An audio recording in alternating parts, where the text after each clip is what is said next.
Hello students, welcome to global online. This is Ankita Sood. Communication unit की preparation के लिए most important ये होता है कि आप प्रीवियस ईयर क्वेश्चंस और एक्सपेक्टेड क्वेश्चंस के साथ अपनी तैयारी करें। इसीलिए स्टूडेंट्स, आज की सीरीज में आपके लिए मैं बहुत ही ज़्यादा इंपॉर्टेंट क्वेश्चंस की सीरीज लेकर आई हूँ, जो कि as it is upcoming examination में पूछे जा सकते हैं। हमेशा की तरह हर एक क्वेश्चन के आंसर के साथ आपको एक्सप्लेनेशन भी दी जाएगी, ताकि आप सबके सारे कॉन्सेप्ट्स आसानी से क्लियर होते रहें। तो चलिए फिर सेशन पर आगे बढ़ते हैं।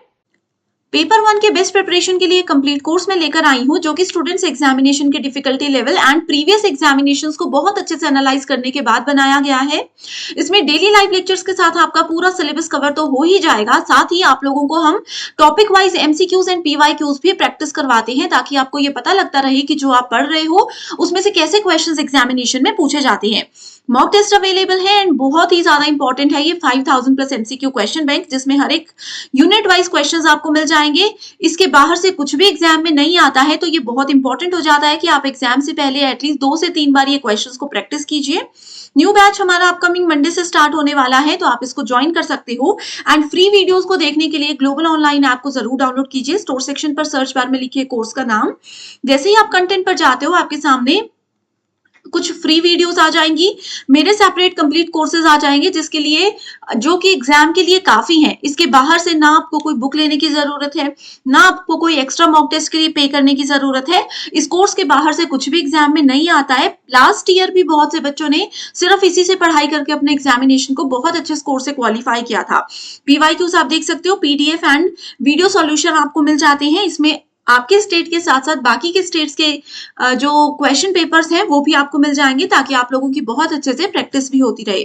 आप सभी स्टूडेंट्स इस कोर्स को ज्वाइन करने के लिए बस गिवन नंबर्स पर व्हाट्सएप के जरिए कांटेक्ट कर सकते हैं।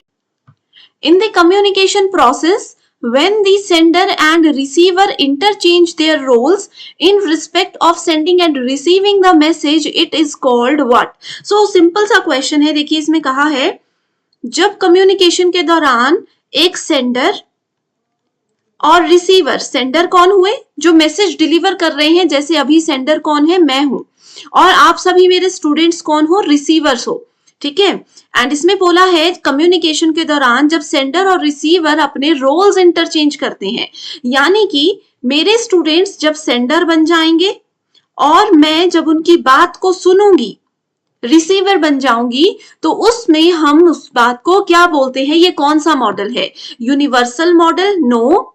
Transactional model, singular flow model, या फिर प्लूरलिस्टिक मॉडल? तो ये बहुत आसान क्वेश्चन है, इसको हम ट्रांजैक्शनल मॉडल बोलते हैं।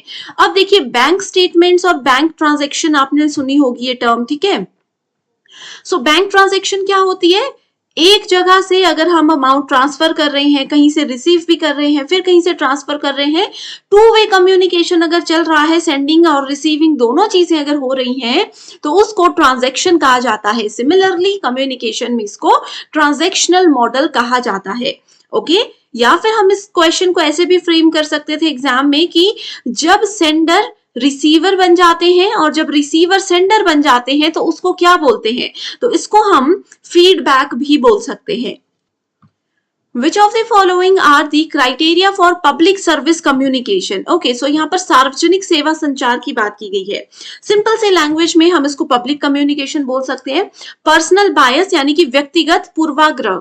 जब भी कम्युनिकेशन में हम पूर्वाग्रह की बात करते हैं, मतलब अगर एक पर्सन सामने से आ रहे हैं और मैंने पहले ही बोल दिया कि ये मुझे ना थोड़ा अकड़ू लग रहा है, मैं इनसे बात नहीं करूंगी, तो जब भी पर्सनल बायस या पूर्वाग्रह कम्युनिकेशन में होता है, तो वो एक अच्छी कम्युनिकेशन नहीं होती है। इसलिए ये ऑप्शन गलत है। आइडियोलॉजिकल स्लैंट यानी कि वैचारिक झुकाव, अपने विचार, अपने जो लेवल है, किसी सोच सबकी अलग होती है, वो किसी के सामने रखना, वो चीज भी कम्युनिकेशन को अच्छा नहीं बना सकती, तो ये वाला कोई ऑप्शन भी गलत है। एक्यूरेसी यानी कि जो बात मैं कर रही हूं, बहुत जरूरी है कि वो बिल्कुल सटीकता से मैं प्रेजेंट करूं, बिल्कुल सही इंफॉर्मेशन किसी को दूं। कॉम्प्रिहेंसिवनेस यानी कि व्यापकता, कॉम्प्रिहेंसिव नॉलेज देना, कॉम्प्रिहेंसिव तरीके से अपनी बात रखना, ताकि कोई भी कंफ्यूजन क्रिएट ना हो, ये भी बिल्कुल सही ऑप्शन है। तीसरा ऑप्शन बोलता है separation of opinion and facts. हर एक व्यक्ति से जो मैं कम्युनिकेट कर रही हूँ, बहुत कम लोग होते हैं जिनकी सोच, जिनके ओपिनियन, जिनकी राय, जिनके तथ्य आपस में मिलते हैं, तो उनमें सेपरेशन होती है, अलग विचारधारा सबकी होती है, इस चीज को अगर हम समझ जाते हैं तो ये एक इंपॉर्टेंट क्राइटेरिया होता है सार्वजनिक सेवा संचार का, इसलिए ये ऑप्शन भी बिल्कुल सही है। तो C, D and E, that is option number 3 is the correct answer. The sender's responsibility in communication process includes, अब देखिए सेंडर कौन होते हैं, मैसेज डिलीवर करने वाले। सेम क्वेश्चन आप लोगों से पहले भी पूछा गया है, ये मार्च 2023 में जो एग्जाम हुआ था उसका क्वेश्चन है, ठीक है। सेंडर की जगह इस क्वेश्चन में बोला गया था एनकोडर। तो आप लोगों को ये कॉन्सेप्ट भी समझ में आना चाहिए कि जो सेंडर है, जो मैसेज डिलीवर करने वाले होते हैं, उनको हम एनकोडर भी बोलते हैं, और जो मैसेज रिसीव करने वाले होते हैं, जैसे अभी मैं एनकोडर हूं, मैसेज क्या है, मैसेज मेरा ये क्वेश्चन है, और आप रिसीव कर रहे हो तो आप कौन हो, आप सभी डिकोडर हो, right. So the sender's responsibility in communication process include, अब मैं आप लोगों के लिए सेंडर हूं, कम्युनिकेशन में मेरी रिस्पॉन्सिबिलिटी क्या है, interrupting the receiver to clarify misunderstandings immediately. मैं आपको कुछ समझा रही हूं, अगर आपको गलतफहमी हो रही है उस बात से, तो मैं एकदम आपको टोक कर उसको बीच में ही रोक कर उसको सही करूं, ये गलत है। Ensuring the message is clear, मैं पहले ये चीज की सुनिश्चित इस चीज को कर लूं कि मैसेज जो मैं दे रही हूं, नॉलेज जो मैं दे रही हूं वो बिल्कुल क्लियर है, कंप्लीट है, आधा ज्ञान मैं नहीं दे रही हूं। अंडरस्टूड बाय रिसीवर, कि जिस लेवल पर आप पढ़ना चाहते हो, जिस लेवल का नॉलेज आपको चाहिए, मैं उस लेवल पर आपको समझा रही हूं ताकि आप उस चीज को समझ जाओ। तो ये एक सेंडर की मेजर रिस्पॉन्सिबिलिटी होती है। Avoiding feedback from receiver to ensure message integrity, आप लोगों का फीडबैक क्या होगा, जैसे मैं हमेशा बोलती हूँ कि अगर आपको सेशंस अच्छे लग रहे हैं, समझ आ रहा है, तो कमेंट कीजिए, मैं उसको हमेशा रिप्लाई करके अप्रिशिएट करती हूँ। तो अगर मैं उस चीज को अवॉइड करूं, मुझे नहीं फर्क पड़ता आपके फीडबैक से, अगर मैं ऐसा सोचूं तो एक अच्छी सेंडर मैं नहीं हूं, तो ये वाला ऑप्शन भी गलत है।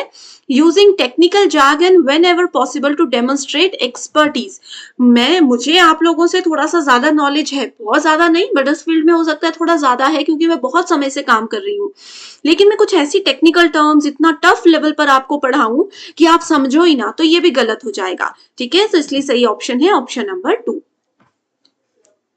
अगला क्वेश्चन है, de Saussure labelled language as a what, so de Saussure ने भाषा को क्या कहा है, technical code, no, profusion of signs, चिन्हों का प्रचुरता, चिन्हों की प्रचुरता कहा है उन्होंने, ठीक है। तो इसको आपने एज इट इज याद रखना है, बहुत इंपॉर्टेंट तो ये नहीं है। The arrival of interactive communication technologies has been described as what, so interactive technology क्या होती है, जिससे हम इंटरैक्ट कर सकते हैं। अब जैसे एक टेक्नोलॉजी पहले देखिए, वेबसाइट्स होती थी, टीवीज होते थे, जहां पर हम सिर्फ बैठ के देखते थे, हम क्या चाहते हैं हम ये नहीं बोल सकते थे, लेकिन अब कम्युनिकेशन टेक्नोलॉजीज जो है वो इंटरैक्टिव हो चुकी है। जैसे लाइव क्लासेस हम लेते हैं, लाइव क्लासेस में आपको क्या दिक्कत है, मुझे क्या दिक्कत है, आप क्या पूछना चाहते हो, उसका इमीडिएट रिप्लाई मैं करती हूँ, तो इंटरैक्टिव होती है, इंटरेक्शन हमारी होती है। सो जब भी इंटरैक्टिव कम्युनिकेशन टेक्नोलॉजीज का अराइवल हुआ, उनका आगमन हुआ हमारे जीवन में, तो वो कौन सी एज थी, first age, no, first age होती थी ऐसी वेबसाइट सिंपल सी जिसमें ना हम फीडबैक दे सकते थे, ना हम चेंजेस कर सकते थे, ना हम किसी से कम्युनिकेट कर सकते थे, बस एक बार उसमें किसी ने इंफॉर्मेशन डाल दी, उसको पढ़ो और आगे निकलो, ठीक है। ये वाली एज जो है वो है second media age, that is option number 2। The science of studying the feedback systems in humans, animals and machines is described as, okay, अगर हम मनुष्य, जानवर और मशीनों में फीडबैक सिस्टम को समझना चाहते हैं कि कोई कैसे रिप्लाई कर रहा है, हम उसको कैसे समझे, इसको क्या कहते हैं, feedback science, no, experience study, experience से तो हम मशीनों का फीडबैक नहीं समझ सकते, मैसेज हर्मेन्यूटिक्स, नो, इसका सही आंसर है साइबरनेटिक्स। बहुत इंपॉर्टेंट क्वेश्चन है, एग्जाम में साइबरनेटिक्स की डेफिनेशन ये पूछी गई थी और आपको बताना था स्टेटमेंट सही है या गलत है, सेम क्वेश्चन आया था। Next is, according to some experts like Marshall McLuhan, the following are considered as hot media, very important and most expected topic है ये, hot media and cool media, ठीक है। सो देखिए हॉट मीडिया के अंदर कौन कौन सी चीजें आती हैं, सो देखिए, हॉट मीडिया क्या होता है? एक ऐसा मीडिया है जिसमें ऑडियंस की पार्टिसिपेशन बहुत कम होती है, ठीक है, एंड बहुत ज्यादा large amount of information supply होती है, बहुत ज्यादा इंफॉर्मेशन यहाँ पर दी जाती है। तो ये बेसिक प्रॉपर्टीज हैं हॉट मीडिया की, ठीक है।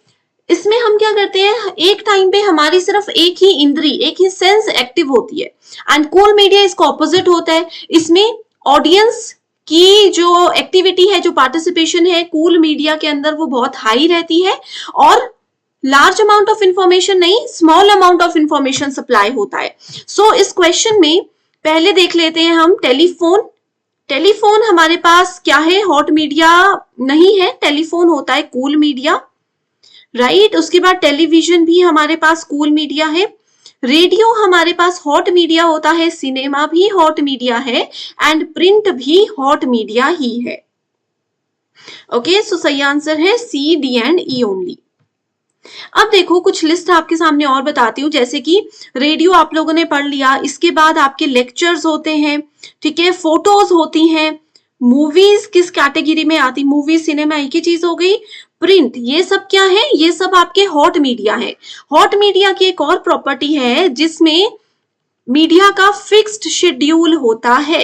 रेडियो में जो चैनल जिस समय आना है उसी समय आएगा, मूवी जिस समय रिलीज होनी है उसी समय आएगी, लेक्चर जिस समय होना है उसी समय होगा। तो ऐसे आप याद रख सकते हो, ठीक है। एंड कूल मीडिया में आ गया आप लोगों का टेलीफोन एंड टेलीविजन, इसके अलावा कार्टून, फोन कॉल्स, ये सब क्या है? कूल मीडिया के पार्ट्स हैं।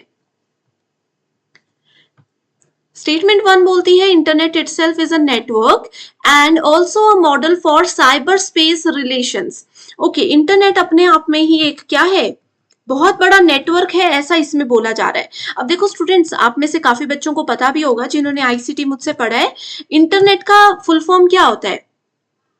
इंटरनेट की फुल फॉर्म क्या होती है? मुझे ये, चलो मैं नहीं बता रही, एक काम करते हैं, इंटरनेट की फुल फॉर्म मुझे कमेंट करके बताइए।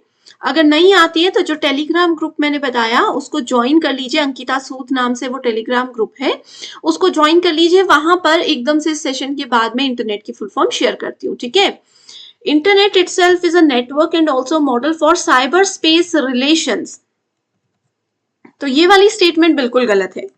इंटरनेट अपने आप में एक नेटवर्क तो है, ठीक है, internet services, network services provide तो करवाता है, लेकिन साइबर स्पेस रिलेशन का ये मॉडल नहीं है। दूसरी स्टेटमेंट बोलती है global interactive technologies aided by the internet heralded and arrival of second media age by the end of 20th century। ये स्टेटमेंट बिल्कुल सही है।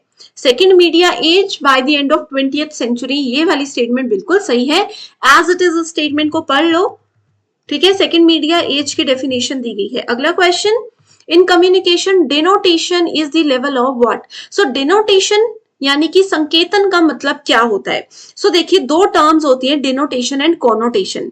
डिनोटेशन का मतलब होता है डिस्क्रिप्शन, ठीक है, किसी भी चीज का जो कॉमन मीनिंग है, जो डिक्शनरी वाला मीनिंग है, ठीक है, डिक्शनरी में किसी वर्ड का जो मीनिंग है अगर हम उसको डिफाइन कर रहे हैं तो उसको डिनोटेशन कहा जाता है। ये कम्युनिकेशन में एक बैरियर भी है, ठीक है। तो डिस्क्रिप्शन ऑप्शन नंबर 3 यहां पर दिया गया है। इसी के साथ एक और टर्म होती है कॉनोटेशन। कॉनोटेशन का मतलब होता है कल्चरल मीनिंग।